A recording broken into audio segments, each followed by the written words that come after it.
Right, so the interactive segment on Joy News Prime is going to be looking at the fallout of the special voting exercise which took place today. Aisha Ibrahim is here and she's going to be taking us through it. Good evening to you, Aisha. Good evening to you. All right, so you're just coming back from Ododudu, and great job there with the EC official getting to explain the issues and you bringing the issues to light. Right. What else is coming up? Of course, and you know Ododudu constituency is one of the hot spots during elections, and even the special voting exercise. I mean, it had its own experience. Like when I got there, the fire there was massive. Oh yeah. The guys were it was just a little misunderstanding. Who puts their seal first, and it was haywire. Anyway. We're just hoping that that issue will not recur on the 7th of December. We want a peaceful election. So the special voting for this year has ended, and we're expecting 7th November. An interactive segment is coming to you from our studios in Accra. You know how to join. It's on facebook.com/joynews. On Twitter, it's on Joy News on TV, and on WhatsApp, the number is 0560 800,000 0560 800,000. Then you can join in the discussion. So the special voting for this year's election has ended. Even though it was generally successful, there were pockets of violence, misunderstanding, and hundreds who could not find their names in the register. We sought to find out some of the issues you heard concerning the exercise, and if you think these issues are likely to repeat in the general elections. Again, has this given you reason to doubt the smoothness of next week's polls? People go there, they don't see their names in the register, which is alarming. So I think it's going to affect the entire election. That's what I have heard so far. How about you? Okay, as for me, I've been preoccupied by work, so I've not heard much about it. But I do know that there is some election going on today. But by all means, in every election, there are some conflict that may arise. So what I believe is best is that before even this election takes place, at least 2 or 3 weeks before the election, the individual should go to those polling stations and find out whether their name are actually there. Even during the time of these conflicts arising, the election commissioner should find ways and means to put protocol in place so that they can minimize the conflicts that may occur. And secondly, even the political parties may even go about convincing their voters to stay calm and abide by the rules and regulations provided by the election committee. What do you call it? I have heard a lot, and I think the issues I've heard so far is like people go to the polling stations and their name do not appear on the list. So it makes them very difficult to have the opportunity to vote. And I think this should serve as something that the EC should base on and then make the necessary corrections so that it doesn't incur in the next 6 days election. So I think through this, even if there are errors quickly, then within 6 days, they should correct them so that those problems will not occur when we are going to the general elections. This small special voting system that this problem is occurring, I'm sure probably the general election, people will go there and they will not find their name. So what I think is that EC should make sure, or the 6 days ahead for the general election, EC should make sure that they go back to check the register and see if people's names are in the register. People are more conversant in the process of how we go about the election. And let's say the EC have done a good job on educating the people. Even I'm sure they've even done it in various languages, explaining to the people on how they go about the election. But as I said before, in election, by all means, some level of conflict may arise. So a lot of messages are coming also on our social media platforms. Israel, what's on Facebook? Right, on Facebook, Kwesi Boateng says the district police commander in my area could not find his name, and so he couldn't vote. When NPP was raising issues about the actions and inactions of the EC, most people in parties, especially NDC, saw NPP as noisemakers and anti-EC. Now the evidence is clear for us to see. If security men were frustrated, then how much more the citizenry? The EC has just disappointed us all. Their actions are remedy for chaos. In touch, it says the ridiculous press conference of Let My Vote Count Alliance. They are the most useless organization in the world, and the police should act on them because such press conferences represent ISIS. Oh, really? Jonathan says, of course, I as an individual at this point, I don't trust the EC anymore, but they must be very careful. Daku Jade says, there might be issues arising next week. It's a doubt, but I pray it all ends peacefully.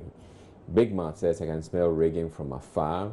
And Oting says, rigging galore. Raymond Newton says, so EC couldn't organize for less than 10% of the voting population. How ready are they for December 7? I foresee people's frustration leading to violence. We are threading on dangerous grounds. EC, kindly set up.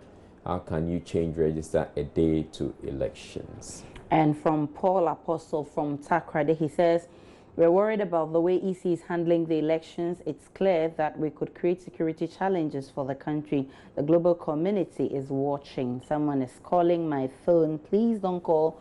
Send a message and let's have a beautiful conversation. This is from Ankara from Sonia. He says, if this is what's going to happen next week at polling stations, then which people are going to vote? EC cannot be trusted because of the incompetency of government. How can you link government to EC? EC is an independent body. Please come again. And Kedria from Obuasi, he says, Aisha, please, would like to know if there has been a change of time in your news because, okay, you guys maybe missed the interactive segment yesterday. Of course, we made some changes because there are some special events happening because of the elections, and that's why. Yeah, so it turned out that we've had a number of programs because of the elections, as you indicated. Yesterday, we had the debate organized by the National Commission for Civic Education in conjunction with the state broadcaster, which happened. It had to go at a particular time, and so we had to do the news earlier. And today it turned out that the IEA also has put together or wants a broadcast of the debate that happened 2 days ago. And so we're having to make time for them. That debate is supposed to be that rebroadcast or that broadcast is supposed to happen at 8 o'clock. And so we're having to accommodate them. And that's why we're having the news a little early. So I think we'll be having some of these things until election day. Once there's a big event and it's going to coincide with our news, we don't want you to miss the news, so we may want to do it earlier so we can have a bit of everything. And this one from Berma Kwabaji from Jenny.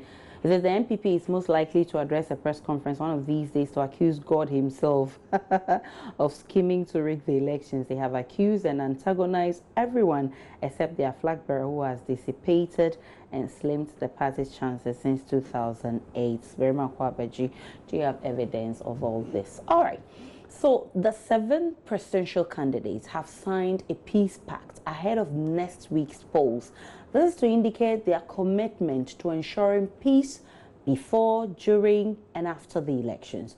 They've also agreed to accept the outcome of the polls, even if it does not go in their favor. Now, this happened in a meeting organized by the Commonwealth Observer Mission in Accra. Now, the candidates have committed, but what we want to find out if you trust their commitment and whether or not you think this is enough to guarantee peace in the upcoming elections. I doubt that they'll stick to it because every other 4 years they sign and we see what happens. But I do hope that because of the way EC has done the ballot papers and the education that has come this year has been massive and more up to the level of the normal individual out there. So I think that now the message is clear that it's not what the politician will tell you to do that you'd have to do. It's you and thinking about your family and your immediate surroundings, thinking about what will happen if you follow the politician who will tell you to do this and do that, because at the end they are going to pack their families and take them somewhere else because they will tell you to do this and at the end they won't do it themselves. So I think that yes, they have signed it, they do it every 4 years, but I doubt that they are going to stick to it. So it boils down to us, the individuals, to stick to our principles, to know that whatever we do, it's our nation. these people, they do not care about us. It's our nation. So we have to stick to our principles, stick to our family, stick to the love that we have for each other. I do trust them. The last 4 years too, they signed it. There was peace. Actually, the violence clashes and other things, they themselves don't do it. At times they are supporters and they don't even know that at times they don't even know that those are their supporters. So I do trust them that there will be peace, because last 4 years that they signed the peace deal, we had peace before, during, and after the elections. Yeah, I trust them. Yeah. Because this is not the first time we have experienced something before. We started voting in 1992 to date. So let's say we have experienced let's say that was last year MPP. So let's say looking at things yesterday, it seems like this one debate. So looking at things, I think everything will go well.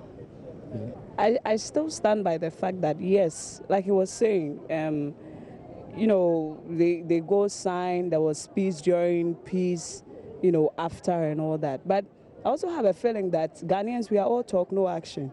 We tend to, you know, be aggressive and all that. But when it boils down to the fact that, okay, let's take our cutlasses, let's go out there and fight, we don't do it. And that's one thing I love about this nation.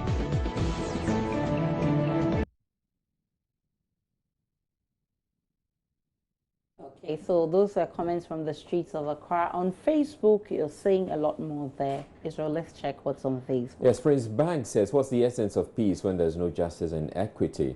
But Ebane Doe says, signing the peace accord is good, and I pray it does not turn out to be lip service. Daniel Usu says, only justice brings peace. I'm sure that's what you want to say. The EC should be fair in all its dealings.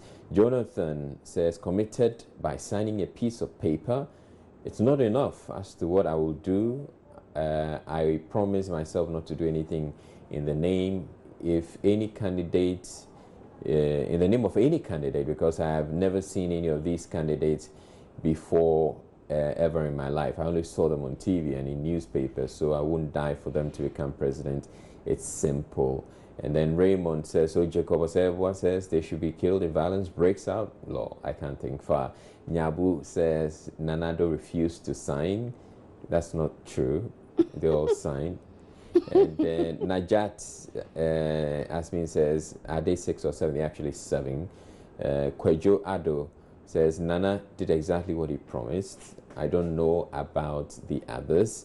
And Diliasu says Nado is known to be a peaceful man. He exhibited it after the Supreme Court hearing of 2013. It's my fervent hope that Mahama is ready to hand over power when he loses the polls on December 7. Ghana is the only country we have. As young people, let's not allow ourselves to be used to incite violence by self-seeking politicians. And that's so brave from the U.S. He says it is clear EC has added to the list with people who are not supposed to be on special voters list. I suggest Chief Justice should step EC aside for a peaceful elections. How can that be? How can the EC be stepped aside? Who would hold the elections? And Apau Jemfi says, one must understand that there is no peace without justice. Let's not wait for politicians to destroy our country and later call us to pray for peace. Let's make freedom and justice work. And on that note, we end the interactive segment. My name is Aisha Ibrahim. Have a good evening.